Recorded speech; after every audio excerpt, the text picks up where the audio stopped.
আমি জীৱনত কিয় ঈশ্বৰক সেৱা কৰিব লাগে? আমাৰ অগ্ৰজসকলে জানে, জ্যেষ্ঠসকলে ভকতসকলে জানে ঈশ্বৰক কিয় সেৱা কৰিব লাগে। কিন্তু আমি অনৌজসকলে এই কাৰণেই আজি অনুষ্ঠানলৈ আহি আমি কথাটো জানিব লাগিব যে আমি ঈশ্বৰক কিয় সেৱা কৰিব লাগে। আমি যদি ঈশ্বৰক সেৱা কৰোঁ তেতিয়াহ'লে আমাৰ জীৱন উত্তৰণ হ'ব। যিটো কাম আনে কৰিব নোৱাৰে সেই কামটো মই কৰিব পাৰিম। কেতিয়া পাৰিম? যদি মই ভগৱন্তক সন্তুষ্ট কৰিব পাৰিছোঁ। আৰু ভগৱন্তক সন্তুষ্ট কৰিবলৈ হ'লে ভকতৰ যোগেদিহে সম্ভৱ হ'ব। ভকতৰ অবিহনে, সাধুৰ সংগৰ অবিহনে মানুহে ভগৱন্তক সন্তুষ্টি কৰিব পৰা নহ'ব। গতিকে সাধুৰ সংগৰ যোগেদি ভকত বৎসল ভগৱন্তক আৰাধনা কৰিব লাগিব, এই বুলি যেতিয়া মাতৃৰ মুখেৰে ধ্ৰুৱই গম পালে, তেতিয়া তেওঁৰ মনত এটা চিন্তা হ'ল যে কেনেকৈ তেওঁ ঈশ্বৰক আৰাধনা কৰিব। কিন্তু এটা কথা ঠিক যে মাহীয়াই কোৱা কথাখিনি আৰু নিজৰ মাতৃয়ে কোৱা কথাখিনি একে হৈছে যে ঈশ্বৰক আৰাধনা কৰাৰ বাদে মানুহে সফল জীৱনৰ গৰাকী হ'ব নোৱাৰে। এই কথাষাৰ তেখেতৰ মনৰ স্পটত বাঁহ ল'লে। গতিকে উপায়ন্তৰ হৈ এদিন মাছ নিশা ঘৰৰ পৰা তেওঁ গভীৰ অৰণ্যলৈ ঢাপলি মেলিলে। উদ্দেশ্য ঈশ্বৰৰ উপাসনা। দুৰ্গম স্থানত উপবিষ্ট হৈ দেখিলে চাৰিওফালে আন্ধাৰ, বিষাদ ভৰা এটা পৰিৱেশ। আমি এটা কথা জানো যে ভগৱন্ত ভকত বৎসল। যিদিনাখন মহাভাগৱতৰ স্ৰষ্টা দ্ৰষ্টা মুৰব্বী লেখক ব্যাসদেৱে অস্থিৰতাত ভুগিছিল, সেই অস্থিৰতা দূৰ কৰিবৰ কাৰণে ভগৱন্তৰ একান্ত ভকত নাৰদ মুনি আহি তেওঁক বিধান দিছিল যে হে ব্যাসদেৱ, তোমাৰ মনৰ অস্থিৰতা স্থিৰ কৰিবলৈ হ'লে তুমি অনাদি অনন্ত শ্ৰীহৰিৰ গুণনাম সমৃদ্ধ এনে এখন ধৰ্মগ্ৰন্থ ৰচনা কৰিব লাগিব। আৰু নাৰদ মুনিৰ সেই আপ্তবাক্যক শিৰত লৈ ব্যাসদেৱে 14 শাস্ত্ৰ 18 পুৰাণ লেখাৰ পিছতো পবিত্ৰ শ্ৰীমদ ভাগৱত শাস্ত্ৰ লিখিবলৈ বাধ্য হ'ল। আৰু সেইজন মহৰ্ষি নাৰদেই আজি এই বিপদৰ সন্ধিক্ষণত এটি জয়াল নিশা ধ্ৰুৱক আহি লগ দিলেহি যে হে ধ্ৰুৱ, হে শিশু, তুমি কলৈ যোৱা? যেতিয়া গোটেই কথাখিনি ধ্ৰুৱই বৰ্ণনা কৰিলে, তেতিয়া নাৰদ মুনিয়ে ধ্ৰুৱক বহু উপমাৰে বুজনি দিছিল যে তুমি এতিয়া শিশু হৈ আছা, তুমি মান অপমানৰ কথা চিন্তা কৰিব নালাগে, তুমি ঘৰলৈ উভতি যোৱা, যেতিয়া সময় হ'ব তুমি ঈশ্বৰ উপাসনা কৰিবা ইত্যাদি ইত্যাদিয়ে ধ্ৰুৱক উভতাই পঠাবলৈ নাৰদ মুনিয়ে বহু চেষ্টা কৰিছিল। কিন্তু দৃঢ়মনা মনৰ ধ্ৰুৱই এইবোৰ কথাত যেতিয়া বিচলিত নহ'ল, তেতিয়া উপায়ন্তৰ হৈ নাৰদ মুনিয়ে পৰম ব্ৰহ্ম ভগৱন্তক কেনেকৈ আৰাধনা কৰিব লাগে এই মহামন্ত্ৰ শিকাই দিবলৈ বাধ্য হ'ল। এই কথাখিনি আমাক কি সূচাইছে? এই কথাখিনি আমাক ইয়াকে সূচাইছে যে আপুনি ময়ো জীৱনত যদি পৰম ব্ৰহ্ম ভগৱন্তক আৰাধনা কৰি জীৱন সফল কৰিবলৈ দুৰ্বাৰ হেঁপাহ কৰোঁ, হাবিয়াস কৰোঁ, চেষ্টা কৰোঁ, তেতিয়া আমাকো হতাশাত নিৰাশাত ভোগাবলৈ বিভিন্নজনে বাধা দিব পাৰে। তেতিয়া আপুনি মই সেই বাধাবিলাকৰ মাজেৰে আগুৱাই যাব লাগিব। তেতিয়া যিজনে আমাক বাধা দিছিলে তেওঁৱে আমাক সৎ পথৰ আকৌ সন্ধান দিবলৈ বাধ্য হ'ব।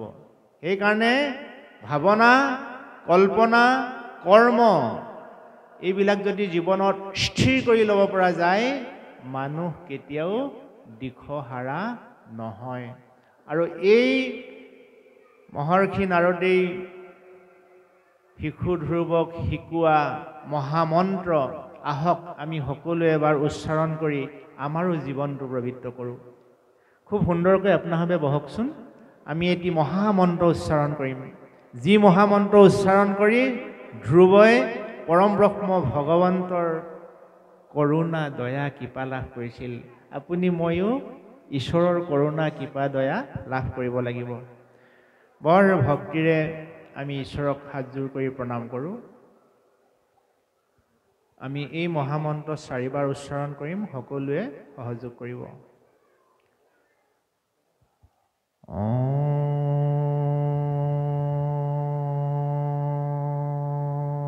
নমো ভগৱতে বাসুদেৱায়।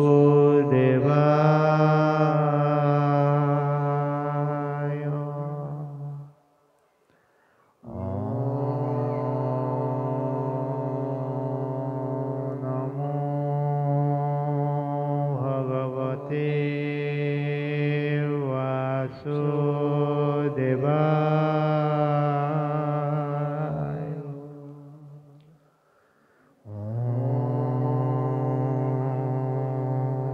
নমো ভগৱতে বাসুদেৱায়।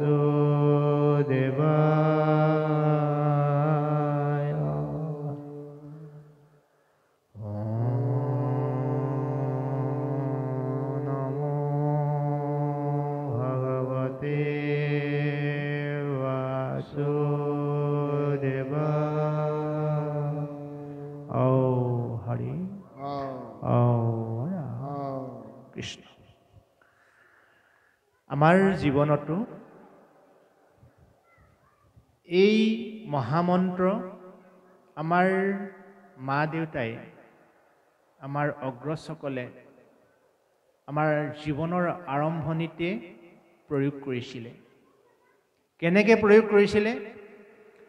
যিদিনা আমি সংসাৰলৈ আহিছিলোঁ, আমাৰ শুদ্ধিকৰণ প্ৰক্ৰিয়া হৈছিলে। আমাৰ শুদ্ধিকৰণ প্ৰক্ৰিয়াত ঈশ্বৰৰ নামেৰেই ভকত বৈষ্ণৱৰ শ্ৰীমুখেৰে সন্তানটি, ল'ৰাই হওক বা ছোৱালীয়ে হওক, শুদ্ধিকৰণ কৰি সংসাৰত এটা নামে নামাকৰণ কৰিছিলে, ঈশ্বৰৰ নামেৰে। তাৰপিছত যেতিয়া জীৱন যৌৱনৰ দুৱাৰদলিত আমি উপনীত হ'লোহি, তেতিয়া বিবাহ পাশত আবদ্ধ হওঁতে গুৰু ভকত আত্মীয় স্বজনক আমন্ত্ৰণ কৰি ঈশ্বৰৰ নামেৰেই আমাক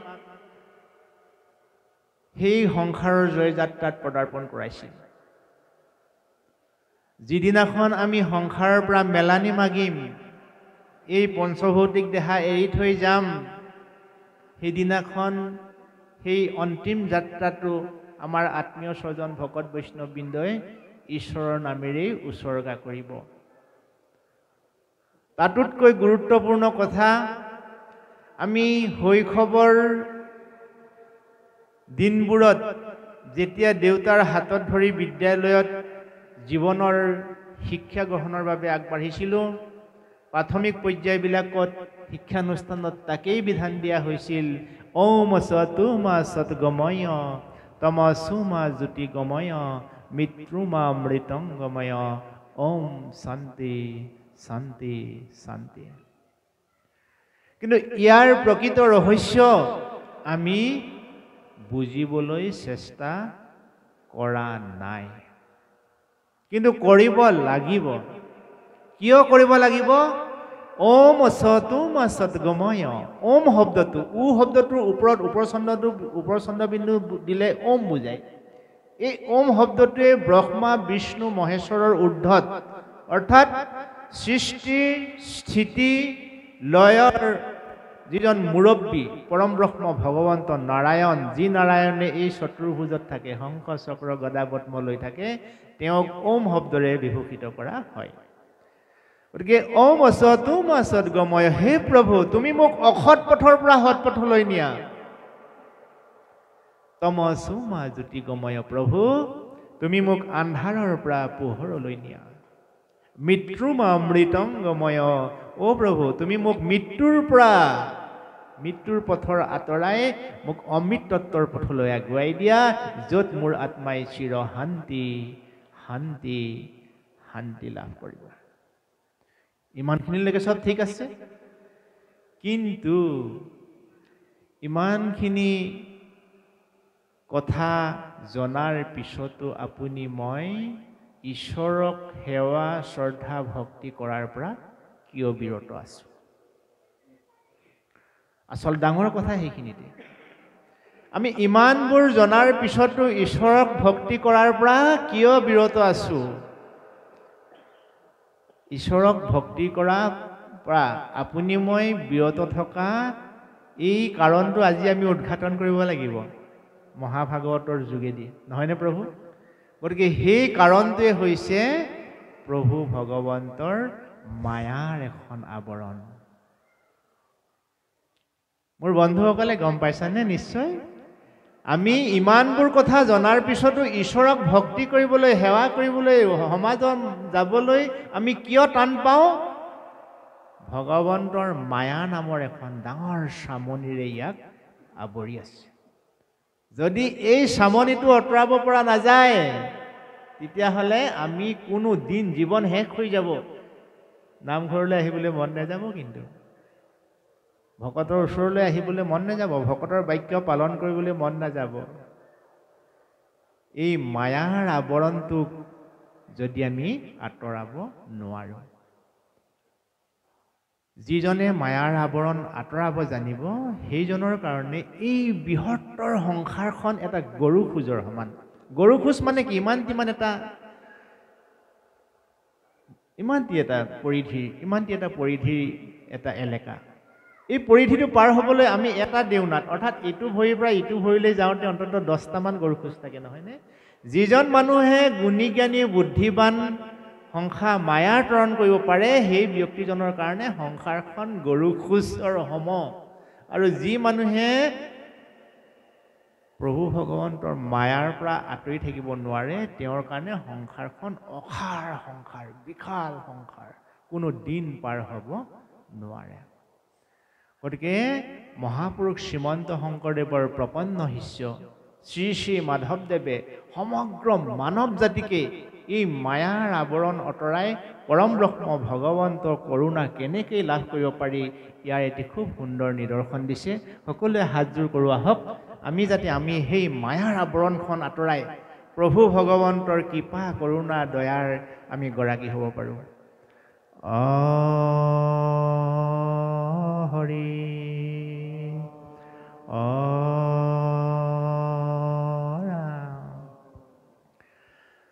তোমাৰ মায়াৰে মন মোহিয়াছে, হৰি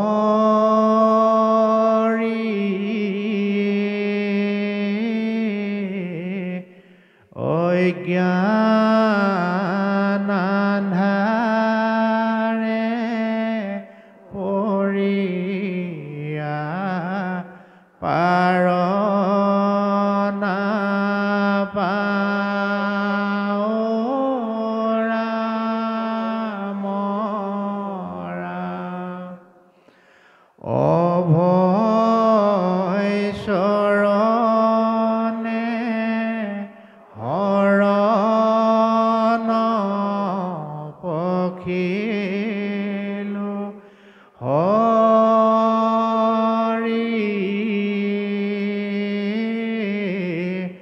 তোৱা গুণ নাম ভকতি প্ৰদীপ চাওঁ ৰাম ৰাম। তোৱা গুণ নাম ভকতি প্ৰদীপ চাওঁ ৰাম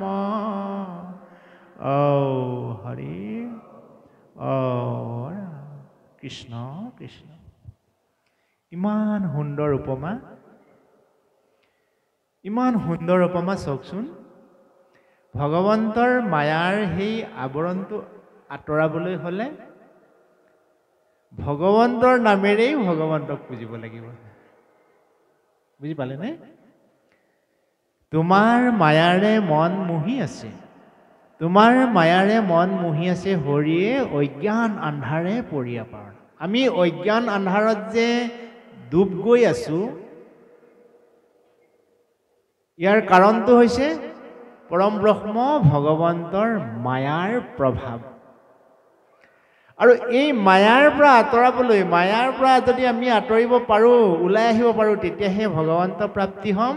তেতিয়া কি কৰিব লাগিব? অভয় চৰণে শৰণ পখিলো হৰিয়ে দিয়া মুকটোৱা ভকতি প্ৰদীপ। যি মনুষ্যই পৰম ব্ৰহ্ম ভগৱন্তৰ ওচৰত শৰণ পখা নাই, তেওঁৰ জীৱনত কেতিয়াও মায়া দূৰ নহয়, কেতিয়াও মায়া দূৰ নহয়, কেতিয়াও মায়া। আৰু মনুষ্য বুলি কওঁতে আমাৰ এটা ভুল ধাৰণা আছে, জাত পাতক লৈ, ভাষা ভাষিক লৈ, কলা বগাক লৈ, শিক্ষা দীক্ষাক লৈ, এইবিলাকো মায়া। মহাপুৰুষ শ্ৰীমন্ত শংকৰদেৱ এই ধৰাধামত 1449 খ্ৰীষ্টাব্দৰ যেতিয়া নগাঁও জিলাৰ বৰদোৱাৰ আলিপুখুৰী নামে ঠাইত পিতৃ কুকুম্বৰ ভূঞা, মাতৃ সত্য সন্ধ্যাৰ সন্তান হিচাপে সংসাৰলৈ আহিছিল, সেই সময়ত চাৰিওফালে হিংসাৰ দাবানল আছিল। ভাষা ভাষিক লৈ, ধৰ্মক লৈ, উচ্চ নিচক লৈ, জাত পাতক লৈ। মহাপুৰুষ শ্ৰীমন্ত শংকৰদেৱে তাৰ ইমানেই নিৰ্মূল কৰিবলৈ প্ৰয়াস কৰিও তেওঁ বাৰে বাৰে ব্যৰ্থ হৈছিল। কিন্তু তেখেতে সমগ্ৰ মানৱ জাতিৰ হৈ প্ৰতিনিধিত্ব কৰিছিল। নিজৰ জীৱনৰ কথা তেওঁ ব্যক্তিগতভাৱে ভবা নাছিল। সমগ্ৰ মানৱ জাতিক যদি একতাৰ দোলেৰে একেখন মঞ্চলৈ আনিব পৰা নাযায়, গতিকে মানৱীয় প্ৰমূল্যবোধ যদি মানৱৰ অন্তৰত জাগৃত কৰি দিব পৰা নাযায়, তেতিয়াহ'লে পৰম ঈশ্বৰ ভগৱন্তই জীৱৰ শ্ৰেষ্ঠ মানুহ হিচাপে আমাক সংসাৰলৈ পঠিওৱা মূল্যই বা থাকিব ক'ত? এই কথাষাৰ তেওঁ কিয় উপলব্ধি কৰিছিল? তেওঁ যিহেতু ঈশ্বৰৰ এজন অৱতাৰী পুৰুষ আছিল। মহাপুৰুষ শ্ৰীমন্ত শংকৰদেৱ ঈশ্বৰৰ অৱতাৰী পুৰুষ বুলি মানি ল'বলৈ হ'লে মাধৱদেৱৰ এটি লিখনি আমি চকু ফুৰাব লাগিব। মাধৱদেৱে বৰ্ণনা কৰিছে, ত্ৰিভুৱন বন্দন দৈৱকী নন্দন, জোহৰি মাৰল কংস, জগ জনতাৰণ, দেৱ নাৰায়ণ, শংকৰ তাকেৰি অংশ, শংকৰ তাকেৰি অংশ। মহাপুৰুষ শ্ৰীমন্ত শংকৰদেৱ সেইজনৰে অংশ যিজন ত্ৰিভুৱনে যাক বন্দন কৰে, যিজনে দৈৱকী নন্দন হৈ জন্ম হৈছিলে, যিজনে কংসক বধ কৰিছিলে, যিজনে গোটেই জগতখন তাৰণ কৰে, সেইজনেই হৈছে আই লক্ষীয়ে সেৱা কৰা নাৰায়ণ। সেই দেৱনাৰায়ণেই হৈছে মহাপুৰুষ শ্ৰীমন্ত শংকৰদেৱৰ অংশ অৱতাৰ। শ্ৰী শ্ৰী মাধৱদেৱৰ লিখনিৰ পৰা এই কথাখিনি আমি গম পাইছোঁ। আৰু গতিকে সেই শ্ৰীমন্ত শংকৰদেৱে সমগ্ৰ মানৱ জাতিক একতাৰ দোলেৰে এই নামঘৰলৈকে আহ্বান জনাইছিল। মহাপুৰুষ শ্ৰীমন্ত শংকৰদেৱেই প্ৰতিষ্ঠা কৰা এই নামঘৰ ভাগ, যি নামঘৰত কিৰাত, কছাৰী, খাচী, গাৰো, মিৰি, যৱন, কংক, গোৱা, লখম, মুলুক, ৰজত, তুলুত, কোঁৱাচ, মিলেচ, চণ্ডাল, আমি যিমানবিলাক মানুহ আছোঁ, সকলো মানুহে এটা নিৰ্মল মন লৈ স্বচ্ছ ভাৱনাৰে এই নামঘৰলৈ আহিব পাৰে। গতিকে পৰমেশ্বৰ ভগৱন্তই মানুহক কলা বগা ধনী দুখীয়া চাই কৃপা নকৰে। পৰম ব্ৰহ্ম ভগৱন্তই মানুহৰ অন্তৰ পবিত্ৰতা চাইহে কৃপা কৰোণা দয়া কৰে। গতিকে ঈশ্বৰৰ কৃপা কৰোণা দয়া আমি লাভ কৰিবলৈ হ'লে আমাৰ এখন নিৰ্মল হৃদয় হ'ব লাগিব। মই কথাষাৰ আকৌ কৈছোঁ মোৰ বন্ধুসকলৰ জ্ঞাতাৰ্থে, পৰম ব্ৰহ্ম ভগৱন্তৰ কৃপা কৰোণা দয়া পাবলৈ হ'লে আমি উচ্চতাৰ ডিগ্ৰীধাৰী ধন টকা পইচাৰ কিবা গাড়ী ঘোঁৰাৰ মালিক হ'ব লাগিব এনে কোনো কথা নাই।